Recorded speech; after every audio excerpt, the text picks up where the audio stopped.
Hello, everyone. Today we are going to do a core and hip workout. So this whole thing will pretty much be on the floor. We will start standing for our warm up, but we'll end up taking it all to the floor. If you have one dumbbell and if you have a Versaloop, the dumbbell doesn't have to be anything too heavy. I'd say like 5 to 10 pounds max.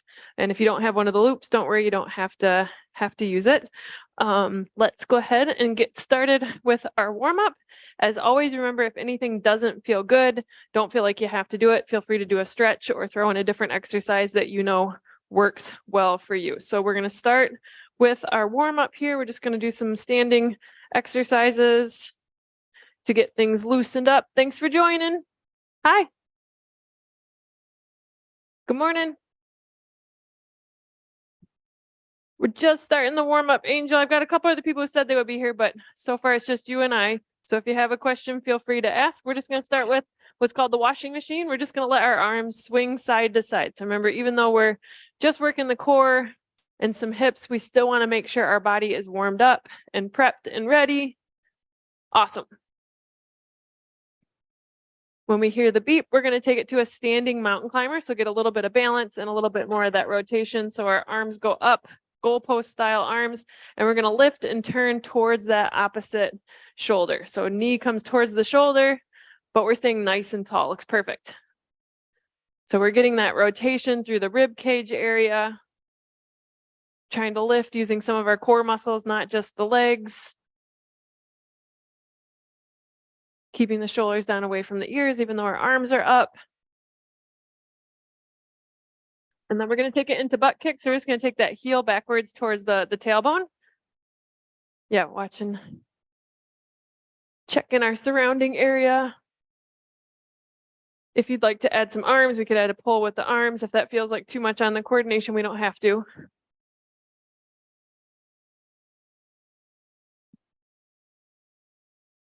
Perfect. And then we're going to do some hip circles here. So we're going to balance on the right leg and we're going to take that left leg around, just taking a circle as big as we can make it. So your circle might look different than mine. If you want to hold on to the wall or a chair or a dresser, anything you've got nearby, we don't have to focus all on balance here. Thinking about stable through this leg that we're on. Last one. And let's do the same thing on the other side. So circle around, noticing our differences. We might have one hip that's a little tighter. I say might, most likely we've got one side that's tighter. It's pretty normal. Awesome.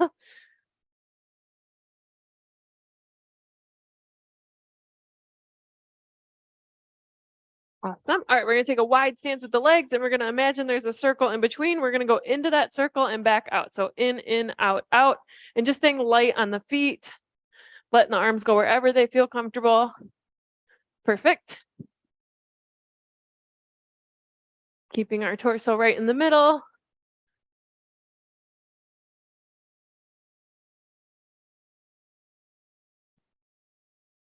We got 3, 2, and 1. We're going to do shoulder circles. So warm up those shoulders a little bit more with that tiny range of motion for our circle. Even though our arms are up, we're trying to keep those shoulders down away from the ears. Soft bend in the knees so that we're not locked out. And reverse, take it the opposite direction.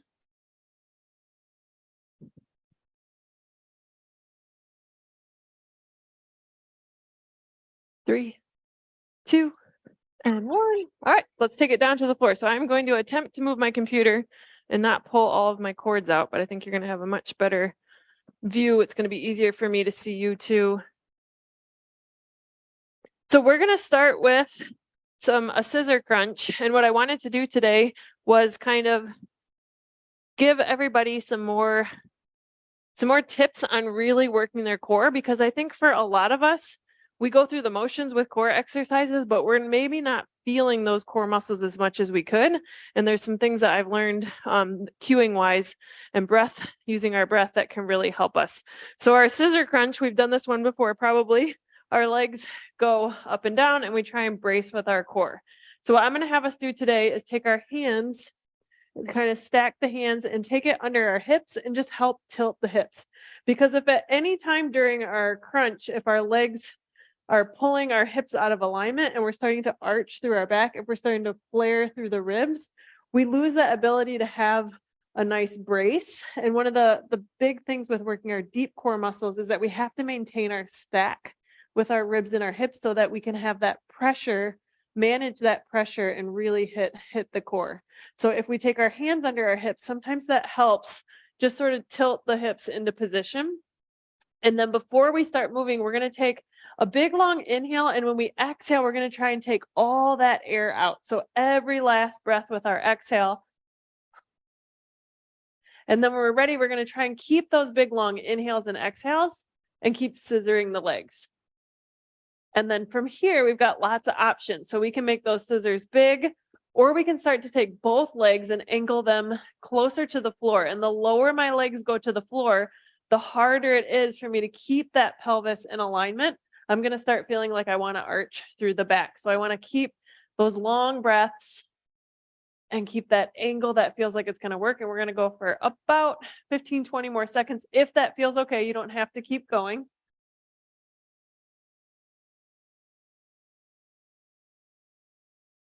If you're all right, maybe 5 more seconds. 3, 2, and 1. And we're just going to hug in those knees for a second if it feels good, or maybe just let the knees set on the floor and just take a little breather here. Like I said, we got lots of core work. So we're going to superset this and we're going to flip over onto our stomachs and we're going to go for a plank. I'm going to face towards you because I want you to be able to see this variation. So what we want to think about is same thing with our plank. So when we're in our plank, if I start to arch through my back, I'm not really hitting my core. I need to be able to keep that stack. So that's going to involve me taking my hips out of this anterior tilt and into more of a posterior tilt, and then I'm nice and stacked through here and I really feel my core more. So if a plank is hard already, we're just going to hold that plank. But if you'd like to try a different variation, you can use an item. It doesn't even have to be a dumbbell, and we can go into that strong plank position and we can attempt to alternate pulling that weight back and forth. And the goal here will be that we don't let our hips do any twisting side to side.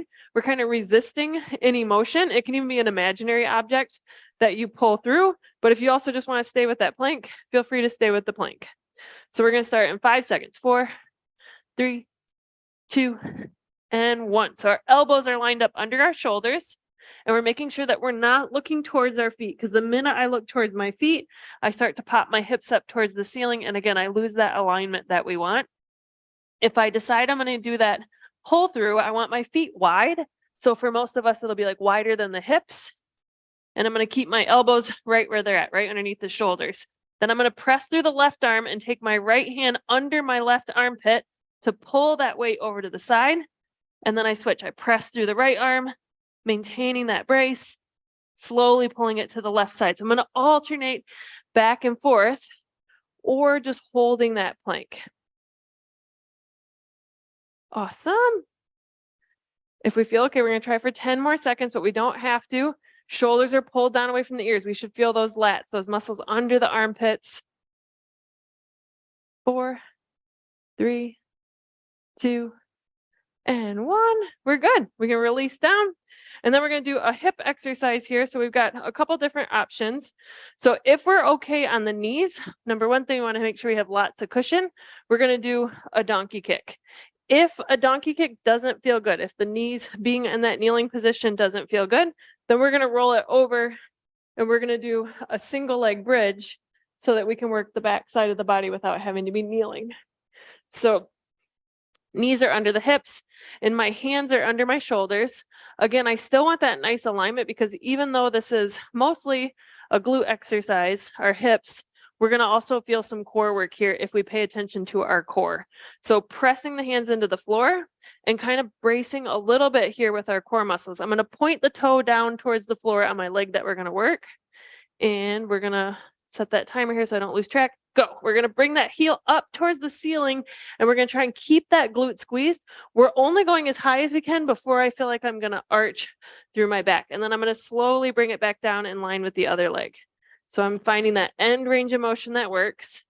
And I'm sort of imagining I'm pushing the ceiling up with the bottom of my foot. And there's a lot that we can do here with just our own resistance, with contracting the muscles on our own without having to add weight. But you can add a dumbbell if that feels too easy. And we will go through these a couple times. So you'll have chances to modify stuff. And then we'll have a little extra resistance for the glute, but just having to hold that dumbbell is going to work our hamstring a little bit more too. Good. So again, if we're okay, we got 9 more seconds, then we're going to take it to the other side. 4, 3, 2, and 1. So we'll wiggle it out.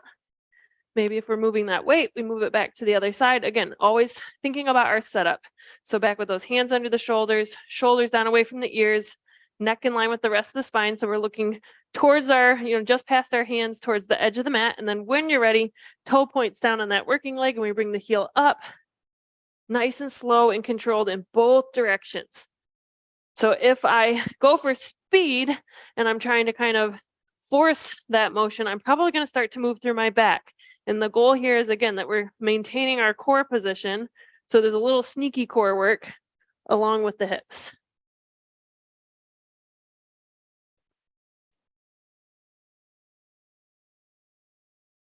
Even that leg that we're balancing on is going to be working. So the hip on that side is helping keep our alignment.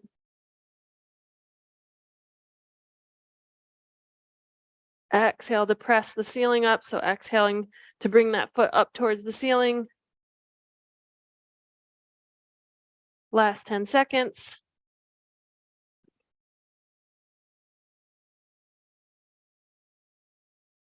And we should be good. So we're going to repeat that whole circuit, rolling back over onto our back, taking our hands maybe under our hips for that scissor crunch if it feels okay, keeping our head down.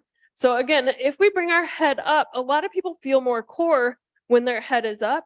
But what happens is then we're kind of bringing our body forward. And if we think about strong core strength, when we want good posture or we want to be able to do something that's like a heavier weight, lifting a heavier object, we don't want to be rounded forward. We want to be able to maintain our core strength in a nice upright position, more like what we would in day-to-day life. So my call on this one is head down.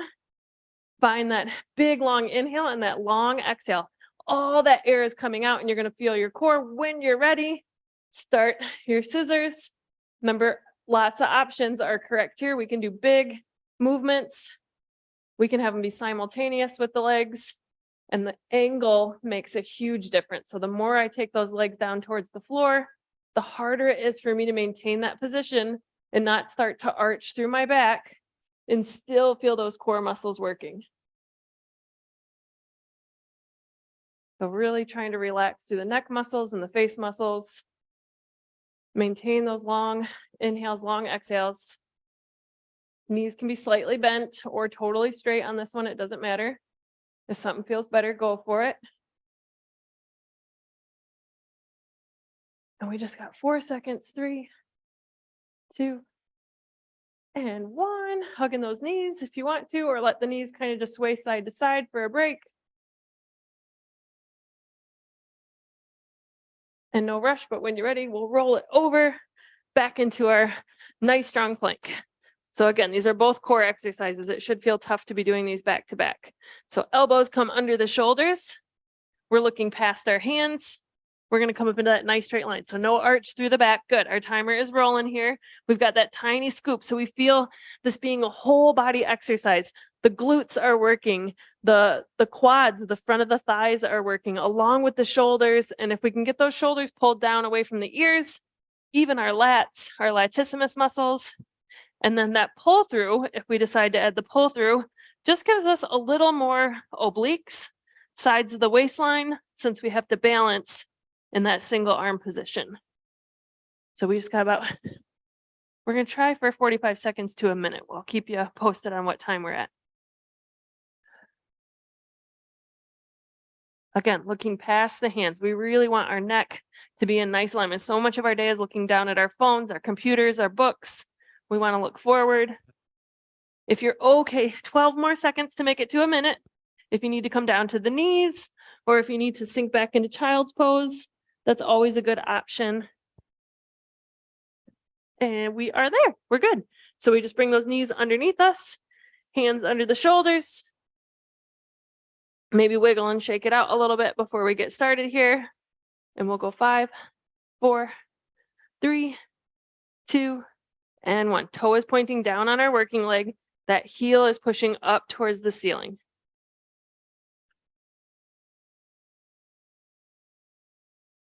If we want to add weight, we can add that weight.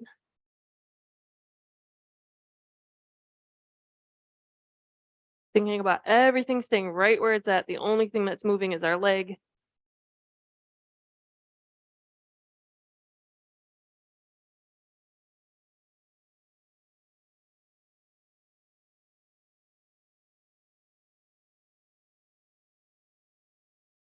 Good. Again, we should feel that leg that we're balancing on some too. That hip is working. We still have 15 more seconds. I'm just going to remind you of your alternatives. So if anyone ends up feeling like the knees aren't happy, we can go into 1 ankle up on top of the knee and go into single leg bridges. You got 3, 2, and 1. We'll just take that quick break, reset on our timer here, and let's go for the opposite side. So again, toe points down on our new working leg, and when you're ready, bring that bottom of the foot up towards the ceiling, only taking it as high as we can without starting to arch through our back, really pressing those arms into the floor and pulling the shoulders down away from the ears. If you're like me and your wrists end up kind of feeling it, especially by the second round, I usually take my hands into fists so that I can keep my wrist in neutral, or you can even come down to your forearms on this one as long as you feel like you have the space to maintain that range of motion.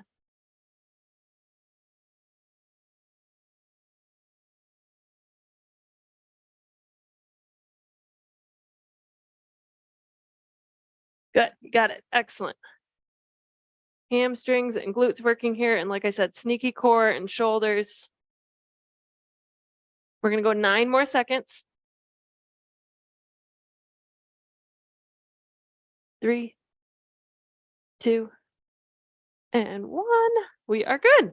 All right, so that was our first circuit. If you need a drink, grab a drink. I'm just gonna check my notes and make sure I've got my exercises right here. So we're gonna start with some clamshells or a side plank option that's a little bit more challenging. So I'm gonna show you both options. I think that's the cool thing about exercise is that there's so many different ways to do the same muscle group. We can figure out what works for us. So a clamshell on our side, we lay all the way to our side and we're gonna lift that knee and we're gonna work the side of the hip. If anybody wants to do a more challenging variation, one that we've been playing with in my classes lately is an exploding clamshell. And this is going to actually get that bottom hip. And we're going to come up to open up the knees and slowly lower back down. This is a lot more pressure on the knee. So if it doesn't feel good, we'll stick with those regular clamshells.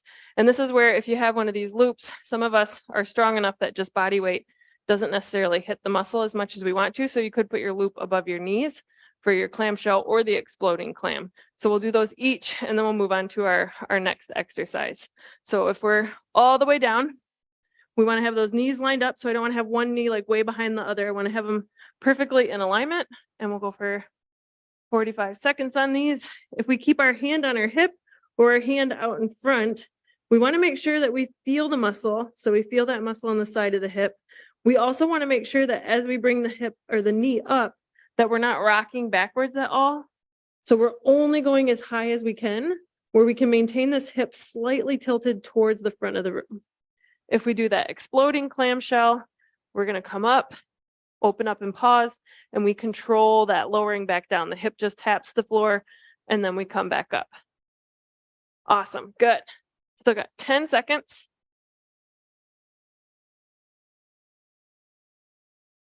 3, 2, and 1. So we can either roll it over to the other side or flip around. My suggestion would be do the same exercise on both sides. So again, knees are stacked. Top hip is slightly tilted towards the floor just a little bit. And then we're going to open up. So other things about clamshells and that exploding clam, all these tips will apply to both. Our leg bone, the femur in the hip socket, the angle at which it goes in there looks really different from person to person. So a lot of times one person will be much more comfortable with their knees up closer to their chest and maybe more space in between the feet and the back side of the body. And some people are going to need to open it up and kind of change some angles. So playing with your angles and seeing where you really feel it is a good idea instead of just focusing on, do you look exactly like the person in front of you? Because it's going to line up differently from each person.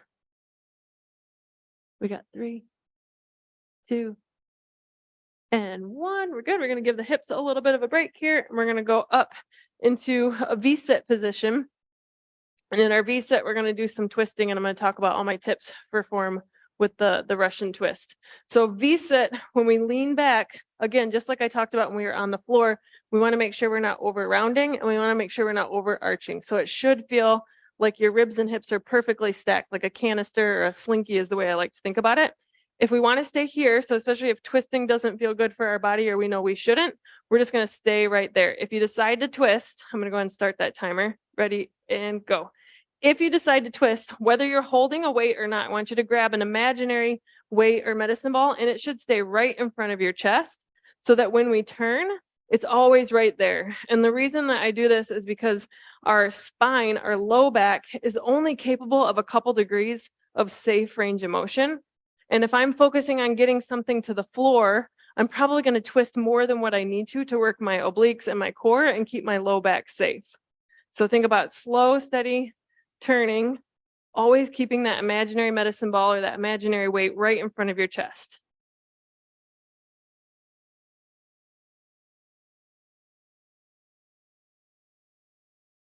Good. We got 5 more seconds. 4, 3, 2, and 1. And we're just going to go right back to our clamshells. So we get to give our abs a break and go back to more hips. So we roll to the side. And remember your options. It can be regular clam, or it can be all the way up. Ready and go. So that knee lifts up, the feet stay together. If you decide to switch, if you're doing your exploding clam, those feet could stay together, or you can open up the feet. It's a lot about this bottom leg for the exploding clam, whereas with the regular clam shells, it's much more about the top leg. And it is really important that we have strong hips. Our hips help keep our knees in alignment. They actually help keep our core working or not working when it shouldn't be working.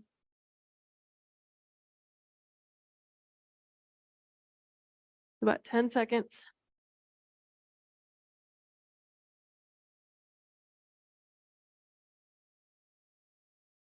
Three, 2, and 1. Let's flip it to the other side. And I'm just gonna roll it around so I can still see if anybody needs help.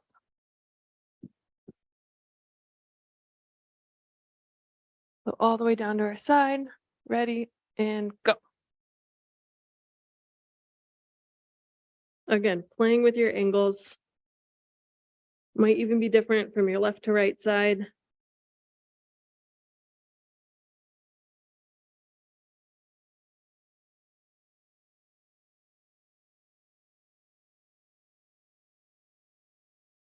Awesome. And remember that there's definitely a place for these more isolated exercises, but think about how anytime we do stairs or a lunge, we are working our hips.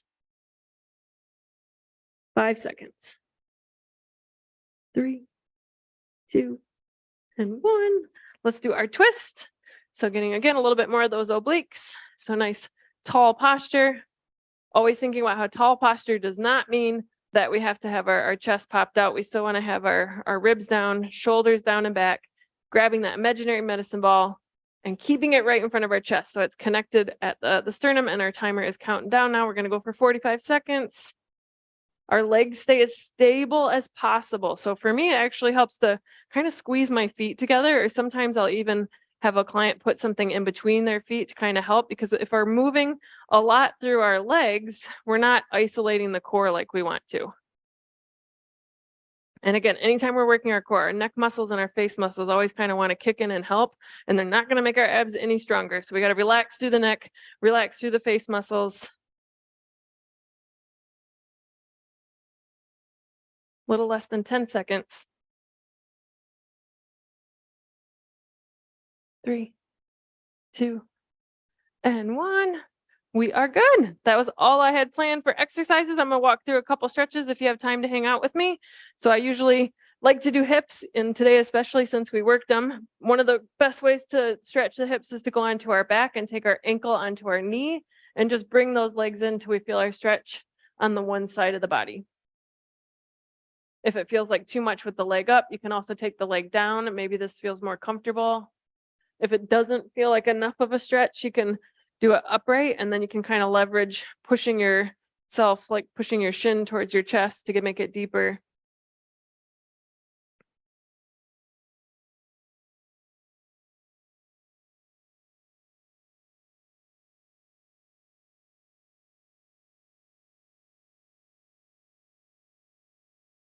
And we can switch. We can do our other side. So just taking that opposite ankle onto the knee.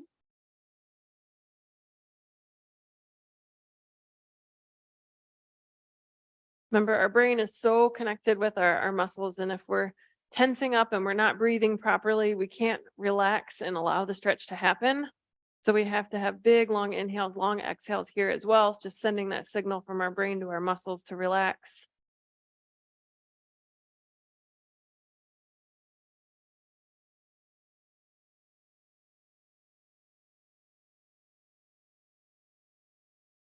One last inhale and exhale.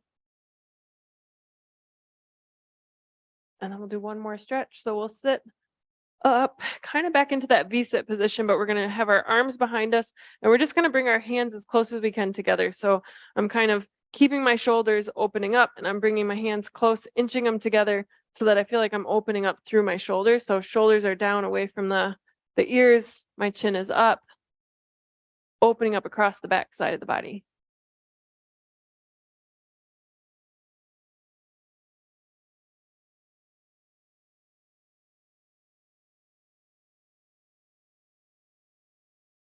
Maybe one more inhale and exhale. And we should be good. Thank you for coming. Did awesome. Good to see you, Angel. Bye. Have a great rest of your day. Thank you.